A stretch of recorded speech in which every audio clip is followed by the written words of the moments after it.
Hello and welcome back to the Leinster Listen. I'm your host Michael Annan, and this is episode 27, the review of Ireland versus Italy in the second round of the Six Nations. This episode's content is the overall opinion of the game, the analysis of the game events, Six Nations positioning after this weekend, and then the discussion section on the Rugby World Cup 2027 Potential 23. Alright, so my prediction, yes, we all start off with this because we like to bash me for not being a betting man, thank God. So I gave a prediction of 32-14. I did think we'd have a dominant, probably 18-point win over them. The actual score there was 20-13 to Ireland. Now, it was very close. It was down to the wire. One or two passes that went well for Italy there, and it could very well have been a draw. So the scoreline definitely not matching the intensity that was actually that game. On that, Balakoon got man of the match as well, so it was slightly wrong there. But I do think Conan could have got a close second for that. Overall opinion, we made very hard work of that win. It's a few times in that game, it looked worse for wear.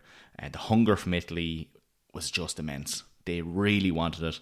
Look, underdogs going in there, but by no means a bad team. They're no longer the 60-minute team.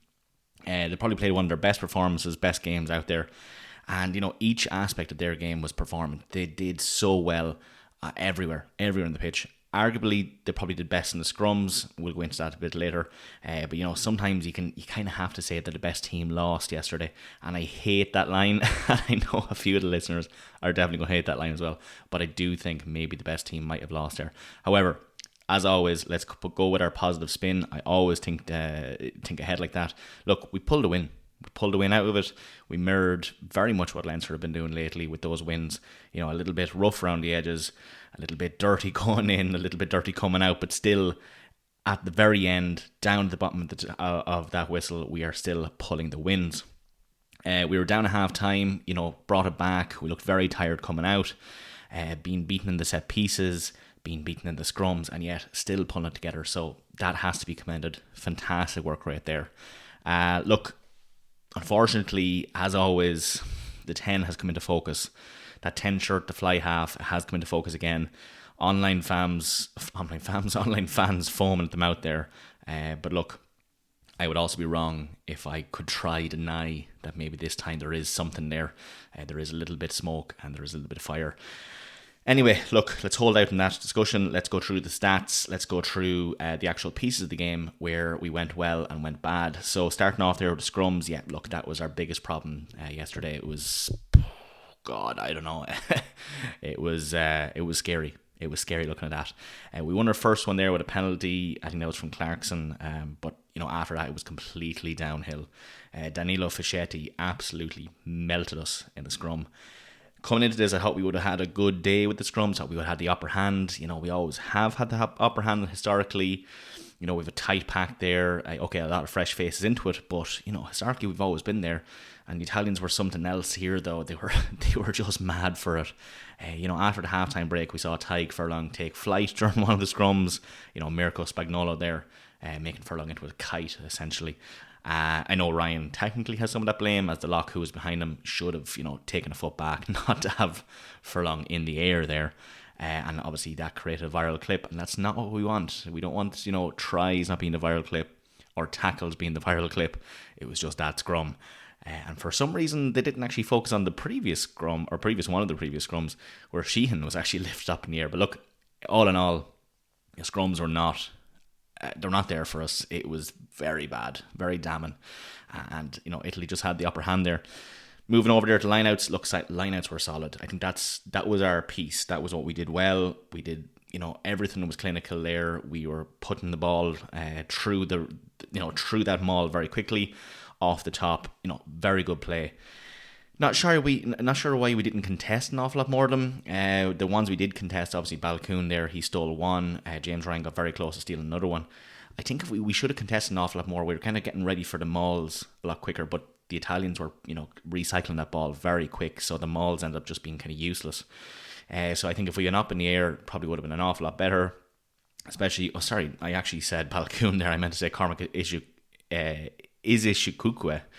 He obviously still won the lineouts there, and that was inside our 22. So look, definitely more evidence there that we should always lift, especially because I'm fairly sure Holly Davison was calling a lot of the time they were throwing crooked.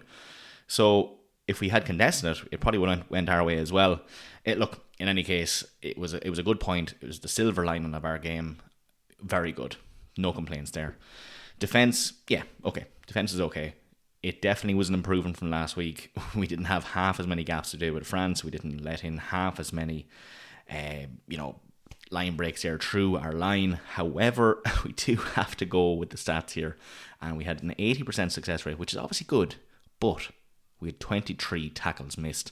And that is not how a Six Nations winning team wins. You cannot win if you have 23 tackles missed against a team who would normally be called the 60-minute team or the wooden spoon team. So, look, we had 7 defensive penalties as well. We had a yellow card for a high tackle there from Craig Casey. Yeah, it was okay. I wouldn't say it was fantastic. The defence could have had an awful lot more improvement. We definitely had, a lot of missed opportunities there for turnovers. We were offside a good bit as well, which given them advantage. Yeah, look, it was an okay. I'd say it was probably a neutral mark there. Onto the attack there. Yeah, look, you can't really fault the attack. I think, again, we didn't do anything special, but you don't always have to do something special. We definitely reduced the kick and chase play, which I'm definitely a fan of. And look, obviously, Andrew Goodman's listened to my podcast, so how are you doing, Andrew? And fair play to you for listening to me. But no, I apologise, please. Don't hate me, Andrew. Yeah, look, quick hands, quick rucks, deep rainbow passes there as well. I think that was kind of the thing we weren't doing, and it was really sending it out into the wings, where obviously we have a bit of force there. We have Lowe, who was a very strong carrier. We have Balcoon, who is so fast and so strong as well. And that's what you want to see. That's the play you want to see. You want to see those dynamic backs being used. The whole point of having these fast and strong wingers is you're supposed to use them. So great to see those passes going out. Unfortunately, we only had 9 line breaks. So that is a stat that kind of cripples that attack. Positive, I suppose. Technically, it should have been 10. But Louis Lina there got a yellow card for denying James Lowe one of those line breaks. But look, 10 line breaks is still meh. It's not great. It should be better. And, for reference here, England had 10 line breaks against Scotland. And honestly, I think, England were in the back foot the whole time. So the fact that we were doing that against Italy, not great. Put that into comparison there with Scotland, for instance, they had 14, which technically should have been 16, with a couple of those plays being blocked down as well. So you have 7 kind of in the difference here between Scotland, who had a very dominant win against England, versus us, who just scraped by. So look, we have some questions to be answered there. Obviously, some questions to be questioned as well. We have to figure out what's actually going wrong. But we also had 10 handling errors there in attack, and that's not great. That's the pain point. You get so far, you have a handling error, boom, gone. The whole attack's gone. Reset play. If it's a scrum, you're just killing the play altogether. We also have 14 turnovers conceded on us. I think that was mostly because we weren't fast enough to defend those rucks. And there was one prime example there where James Lowe and Balcoon were having a fantastic set play between each other. With Ringrose coming up there, and the ruck was not defended. And it was counter-rucked within their 5 metres and just gave away like that huge set piece that we were doing there. That swooping in behind each other play. Prendergast had a good pass out the wing. All those kind of things just wasted, because we just weren't fast enough to those rucks, and we cannot have that happen to us. That is the basics. If we can't win the basics, we're not going to win the match. But look, can we turn the narrative some way? We still won. So there we have it. We still won. Might have been a little bit close, but a win is a win. Right, so as you normally know with these Six Nations games, I tend to go into a notable players section, but that's with a Leinster focus. So what we'll do is a notable players, a not able players, like the pun, and then a neutral player. So let's just get straight into notable players here. Jack Conan, consistent carries, scored a try himself, all-rounder. You could see it when he came on for France. He stabilised the team, and he done that from the get-go with that team there yesterday. So fantastic for Jack Conan. Caelan Doris as well, definitely equalised to Conan. Huge carries. He missed one probably very bad tackle there, but he made up for it for the metres gained that he had himself. So 100% Caelan Doris, definitely one of the notable players there. Bit of a controversial one if you're looking online. I think James Lowe had a very good game. He had some very dominant carries. I think, overall, maybe he didn't have the pace, but But he was very solid and he was very targeted with the ball. And every time he had a carry, he didn't just go down straight away and potentially give a turnover. He did exactly what he needed to do and held himself up with that power that he has in those legs. Waited for the support to come and then ended up going to ground. So I think he had a very good game. And, we have to mention as well his interception at the end, which really pulled us out of the depths of despair there when the Italian side were coming in, beyond the 80 minutes there to kind of ruin our day with a potential draw coming up. So, look, I thought he had an immense game. Fair play to him. Moving over there to the not able players, look, I normally try to not bash him here, but Sam Prendergast, he did not have a good day. And I don't want to bash him to the ground as much as I know very well. Looking online, he's getting that enough. But we do have to kind of focus on that 10 position and that fly half position. So look, I think when he missed that sitter there for the first conversion, that was, oh God, it was awful. Like I had to stand up and just kind of walk away for a minute because it really was as painful to watch for me as it definitely was for him. And look, that probably shook him. It probably just got in his head. He's probably thinking, look, oh great, imagine what the paper's going to say about me. Oh, people online are going to be dogging me into the ground. And like, if I'm thinking that about him, you can only imagine what's going on in his head. So I think that kind of rattled him a little bit. And, with that, he did miss an awful lot of tackles. He was falling off tackles that he should have been making. He made a couple of bad choices there. He had a couple of grubber kicks that just went to nowhere. A couple of grubber kicks that just like bounced off the player in front of him and just went dead as well.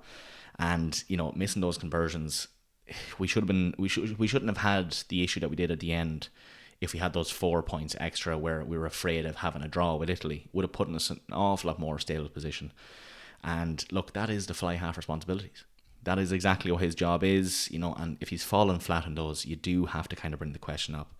I suppose the silver lining here, not to dog him into the ground completely, is that his passing and his intelligent carry play was, very good. And that is what he does well. But unfortunately, that's kind of like a centre or a winger responsibility. So, yeah, he's probably turned into a bit of a Tector time situation there where, except Tector was never given the opportunity to be a 10. Whereas he is given the opportunity. He's just not really competing with those kicks. He cannot be missing kicks like that. And especially when Crowley came on after it scored a third try and sank that right over the bar. Just really put the nail in the coffin there. But look, he is young. He will learn. I think he just need to give him time. He needs to bulk up a little bit. He needs to get those, those plays involved. He needs to just get kicking the tee non-stop and training and just figure out what's going on there. Maybe just get outside of his own head. Anyway, moving on from Sam there, Thomas Clarkson. Yeah, geez, he was just completely dominating the scrum. Like, he was taken off at half time, probably rightly so. His opposite number there in the scrum was just melting him. It was just melting him.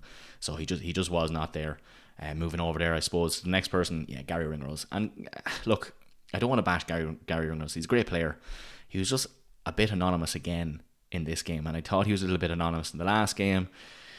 But when he's losing to Louis Lina, and you kind of need him back at the strength he was last year, and you kind of wonder, Jesus, is this another Lions situation?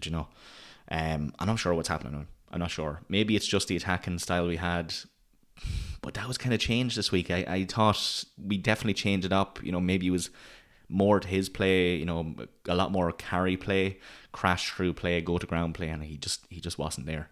So no, neutral player then, I think Dan Sheehan.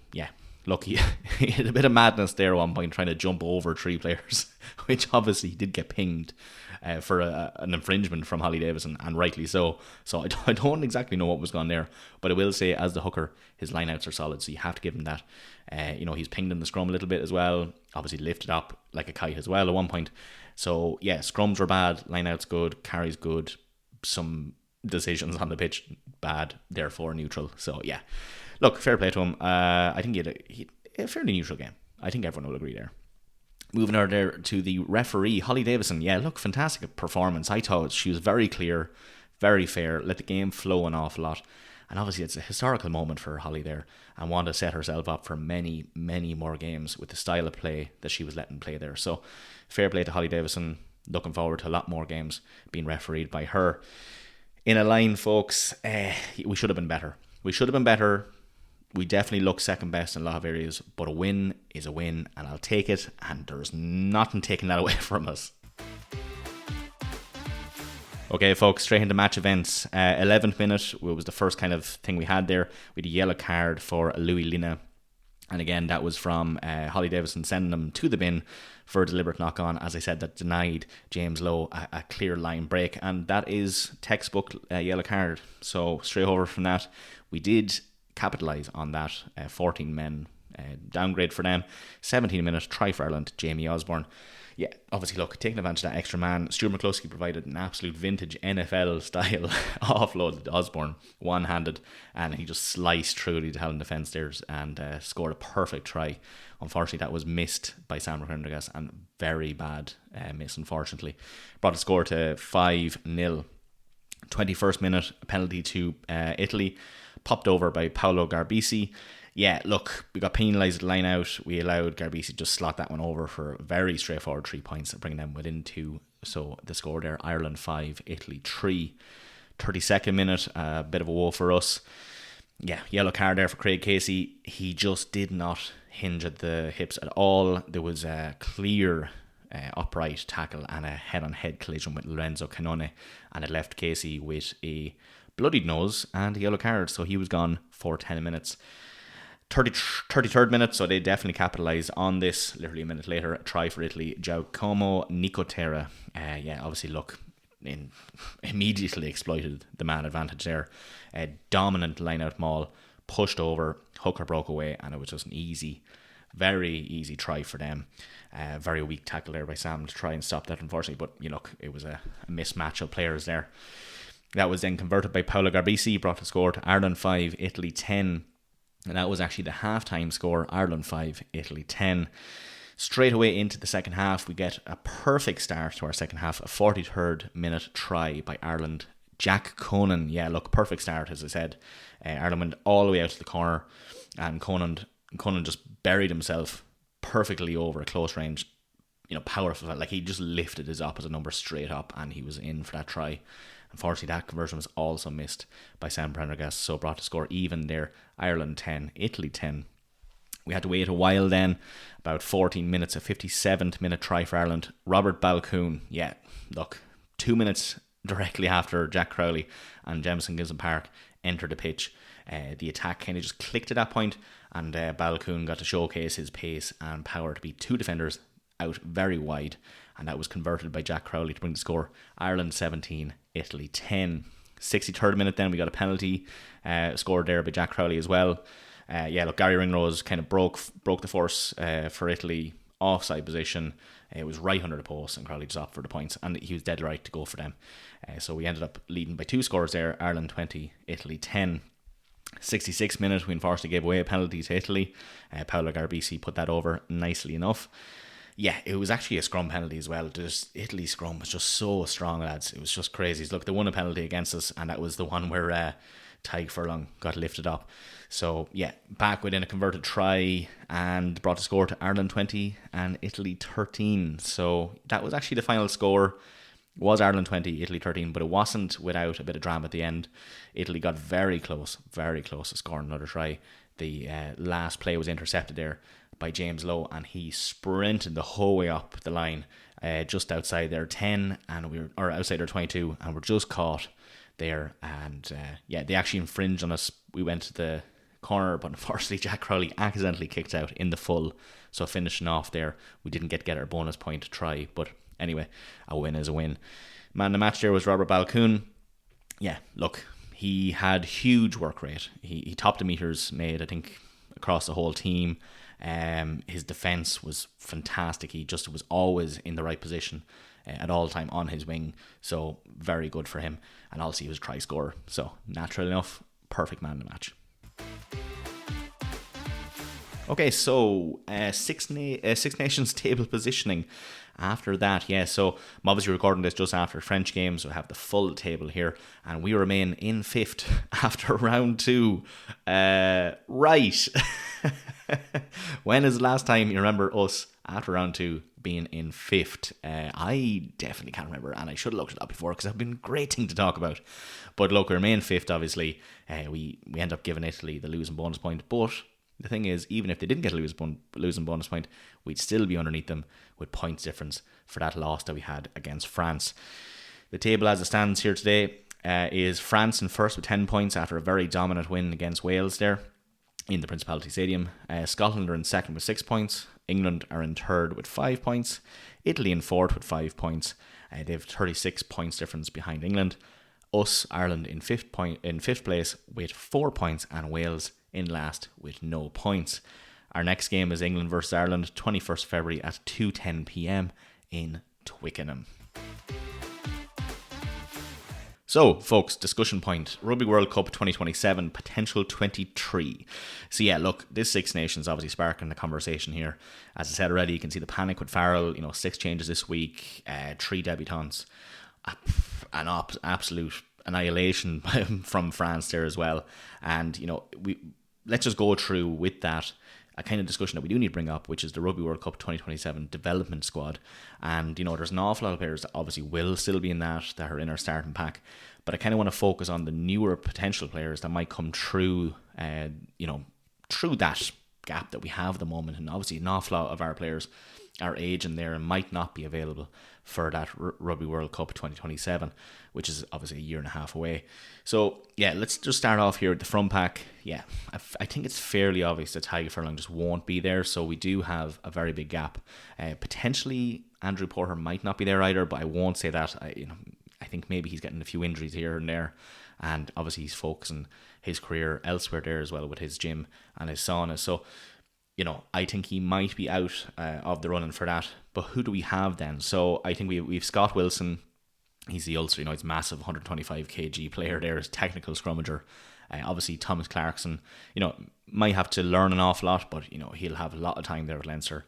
Another obvious one there, and we're probably missing due to injuries, Paddy McCarthy. Yeah, he's unreal. I think definitely we've missed him this Six Nations now. Gus McCarthy as well. I think he's doing well. Obviously, Dan Sheehan will still be there. I can't see Dan. He's 29 this year, so yeah, he'll be just 30. Yeah, I think he'll definitely be there. So that front pack, that's a strong front pack. And obviously, I'm not going through all of them here, but those are the ones that stand out for me as the ones that we should be focusing on. The ones that we should be putting out in front.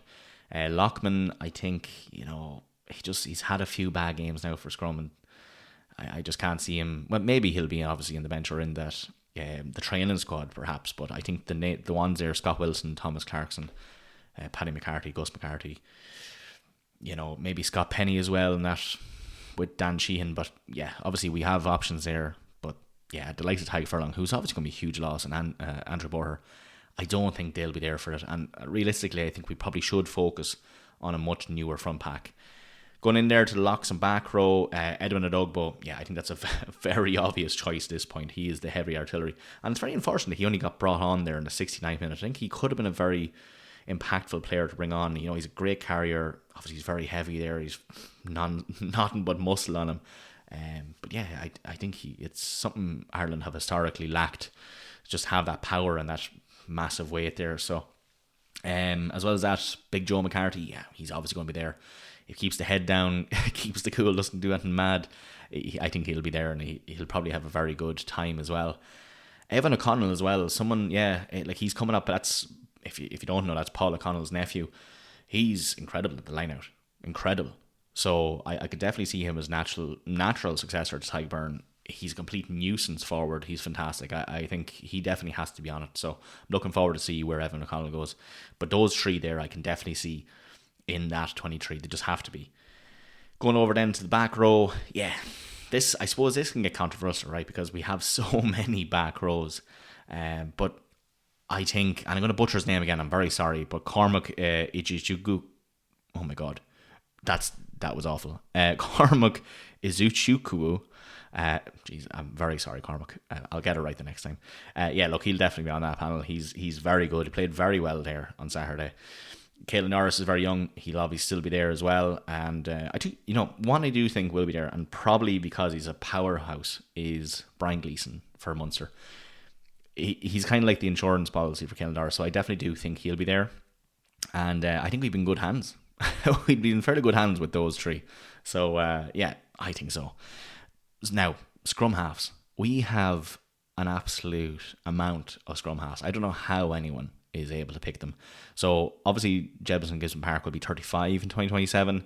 He might be tipping the scale there. Obviously, he's very fit still. He's very good. I just maybe think we should be focusing on someone else. Maybe just have Jamison Gibson Park, as he was yesterday, on the bench to come on and be a very high impact back.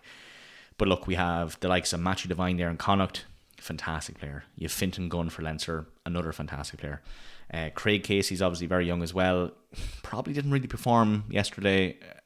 Not his finest hour. But look, he is also a very good player as well. And here's a controversial one. Nathan Doak. I know he plays naturally out half, but we have seen him play scrummy as well, and he's done a very good job there. So I suppose out of all of them, I'd probably see Matthew Devine having the most likelihood to be in that 15 or 23 rather than just the training squad. But I would obviously love, being biased myself, to see Fintan Gunn coming up there, and obviously Jamison Gibson Park retained there. Going into the 10, the biggest discussion again, and here we go. Yeah, it's obviously still going to be a Crowley versus Prendergast. So I think we're going to have to, after this Six Nations, we're probably going to have to focus on developing one of these. It's just going to have to be the case. We're going to have to put all of our faith into one of these players and just go with it, and then hope by the time the Rugby World Cup comes around that they are a perfect player. Now, spanner in the works here, I thought we should be doing that for Harry Byrne, but it's very clear that Andy Farrell does not have any trust in him. He's not even been mentioned in the Six Nations. Like, if anything, he should have been played against Italy. Well, look, if he doesn't get played against Wales, right, I think that's it for Harry Byrne. He's not going to be picked again. Andy Farrell has obviously put his half his weight into Crowley and half his weight into Sam Prendergast. But I'm very disappointed that I haven't seen Harry Byrne come up here, because he's a great player. I think he's so dynamic. He's very good with the ball. He does very dominant carries as well. So, look, if Harry Byrne can come out there in that 23, I'd be delighted. And if I don't see him played against Wales now, I'd be very disappointed. So, look, the 10 there, it has to be one of those three. I don't think anyone else is going to come up. I can't imagine Tector is going to get the opportunity all of a sudden, or Frawley's going to get the opportunity all of a sudden. So we're looking at one of those three, realistically. Going into centres there, Bundy Aki is obviously not going to be there. His time for the international career is probably up. Served us very well. Fantastic player. But look, we have to look at the future. Have to look at who is there for us. Hugh Gavin, like 6'4", 103 kg. He's an obvious choice. He's going to be there. Jamie Osborne, another good choice there. But I actually think, and I know, again, a bias, but this is the Leinster Listen podcast, Charlie Tector. I think Charlie Tector is one of the best centres I've ever seen. He's so good at the carries. And also, not only that, but he can sub in a 10. So if there was an issue on the pitch where we're doing the 6-2 split, or, for some reason, if we decided to do a 7-1 split, that we wouldn't have to focus on having, backup 10s there on the bench. Charlie Tector can just sub in there. He can just sub in there. So I think he's a fantastic centre there that we could move into the back if we had, into that fly half position if we had to. So I'm banking on Charlie Tector being in there for that Rugby World Cup 2027 23.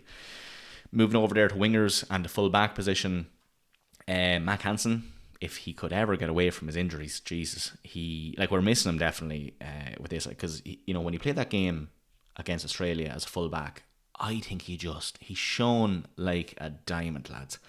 That was probably one of the best performances I've ever seen for a full back. He was just spot on with every single position that he was in. So I would just love to see him being pushed into that full back position and just focus on him. Because wouldn't that just be the best outcome?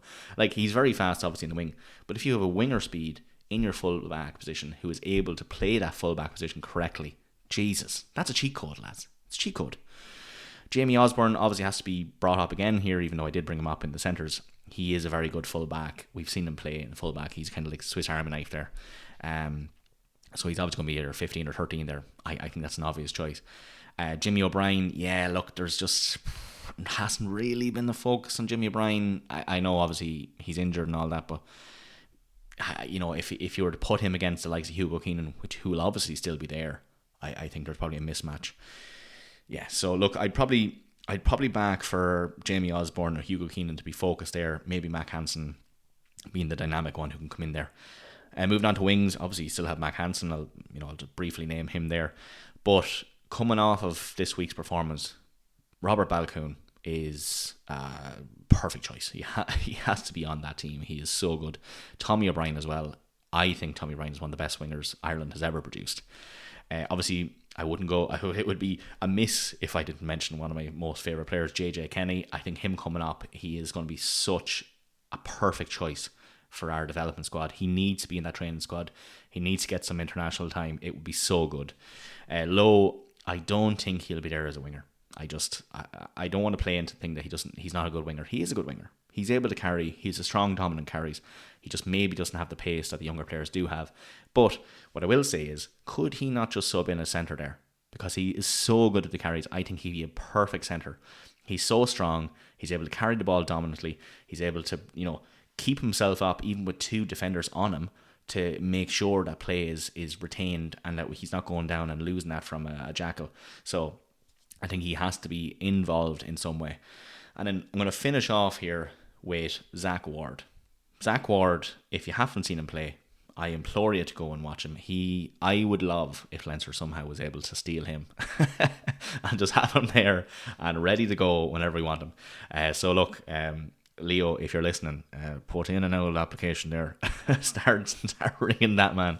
I don't think he'll ever come over. He won't. But look, it'd be fantastic to see him playing internationally as well. So look, I pose a question to you. Who is your number one new player that has to be on the team for Rugby World Cup 2027? All right, folks, Wolfhounds had a very demanding win over Glasgow Warrior Women there today as well. They're increasing their winning streak. Fantastic for them. Fair play. If you haven't seen it, go watch it on YouTube or TG Carr Player. A very good win, 42-23. The score ended up, and expect a review episode for that midweek this week.